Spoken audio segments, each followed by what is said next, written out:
আসসালামু আলাইকুম ভাই। ওয়ালাইকুম সালাম। ভালো আছেন ভাই? ভাই কি কৃষি কাজ করেন? হ্যাঁ ভাই, আমি কৃষিকাজ করি। ভাই ক্ষেতগুলো কি আপনার? হ্যাঁ ভাই, এই ক্ষেতগুলো আমার।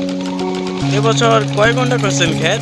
ভাই করছি এক কানি করছি। একখানে ক্ষেত করছেন। কি অবস্থা ফসলগুলোর কি অবস্থা? ফসলগুলো আর তেমন ভালো দেখা যাচ্ছে না। দেখেন, ফসলে অনেক রকমের ওষুধগুলো আমরা দিছি, কিন্তু ফসলের কোনো আমরা পরিবর্তন দেখি না। এই যে দিন দিন ফসল যা কেমন জানি নিসমি তলে যেতে গেছে। প্রিয় দর্শক, শ্রমিকরা কৃষকরা এত কষ্ট করে এত টাকা ব্যয় করে ফসল করে, কিন্তু তারা বেচার সময় তারা ন্যায্য দামটা পাইতেছে না। আমরা এটাই চাইছি প্রধানমন্ত্রীর কাছে যে আমরা এত ওষুধ এত কিছু পরিশ্রম করে আমরা যদি ফসল দাম না পাই, তাহলে আমরা ফসল করে আমরা কি লাভ?